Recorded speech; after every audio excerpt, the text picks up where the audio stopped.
নমস্কার বন্ধুরা, বাংলা স্টাডি চ্যানেলের পক্ষ থেকে আপনার জন্য নতুন ভিডিও নিয়ে এসেছি। রিজনিংয়ে সুপার একটা রিজনিং নিয়ে এসেছি। তো ভিডিওটি শেষ পর্যন্ত ওয়াচ করবেন, আশা করি খুব হেল্পফুল হবে। আর ভালো লাগলে লাইক, কমেন্ট এবং শেয়ার করবেন। তো এখানে 36, 30, 5, 81, 18, 2, 4, 9 জিজ্ঞাসা চিহ্ন। নিচের দুটো সংখ্যা দিয়ে উপরেরটা হচ্ছে 36 আর 5। 36টা রুট হচ্ছে, তার সাথে 5 গুণ। 36টা রুট হলে 6, 6 গুণিত 5 করলে 30। সেম 81টা রুট, তার সাথে 2 গুণ।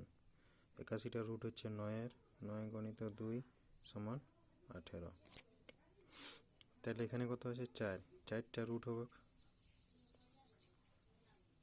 গণিত 9। 4টা রুট হলে 2, 2 গুণিত 9 সমান 18।